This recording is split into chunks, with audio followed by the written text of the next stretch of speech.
மனித தேகத்தில் கோசத்திற்கு 2½ அங்குலத்திற்கு மேல் நார் சதுரமான ஒரு பையுண்டு. இதற்கு மேல் 2½ அங்குலத்தில் உந்திக்கு நேராக உட்பாகத்தில் சதுரமாய் ஒரு பையுண்டு. இந்த சதுரமான பையின் வலப்பாகத்தில் ஒரு பையுண்டு. அந்த பையில் அக்னி நிரம்பி காரணமாய் இருக்கின்றது. இந்த அக்னி பையில் குண்டலி வட்ட நரம்பு ஒன்று உண்டு. அதில் 3ஆக பிரியும் கிளை உண்டு. அது மூலம் முதல் பிரம்மரந்திரம் வரையில் இடம் வலம் நடு என்று கத்தரி மாறலாய் பிராண அபானனுக்கு இடம் கொடுத்து ஊடுருவி நிற்கும்.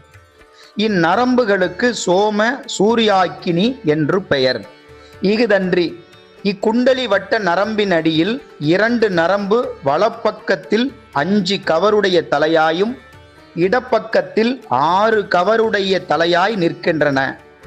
வலத்தில் உள்ளது கணபதி என்றும் இடத்தில் உள்ளது சுப்பிரமணியன் என்றும் பெயர் சொல்வது. இக்குண்டலி வட்ட நரம்பு இடைவிடாது அசைந்து கொண்டிருக்கும்.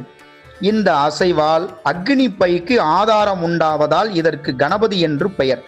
இதைத்தான் முழு முதலான கடவுள் என்று புராணங்களில் கூறியிருக்கின்றார்கள். 5 கவருடைய என்பது 5 கரமாகி 5 கரத்தனை என்று கணபதியை கூறுகின்றார்கள் போலும். இந்த 5 கவருடைய நாடிக்கு இடம் வலம் இரண்டிலும் சித்தி தத்துவம் புத்தி தத்துவம் என்ற 2 உண்டு. இதைத்தான் சித்தி புத்தி என்ற 2 மனைவிமார்கள் கணேசனுக்கு இருப்பதாக கூறுகின்றனர்.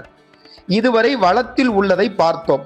இப்போது இடத்தில் உள்ள 6 கவருடைய நாடிக்கு கீழ் அனந்த வண்ணமான நாடி ஒன்று உண்டு. இதற்கு மயூரம் என்று பெயர். இந்த நாடியின் அசைவால் 72,000 நாடியும் அக்கிரமமின்றி நிலை பெறுகின்றபடியால் இதற்கு சேனாதிபதி என்றும் பெயர்.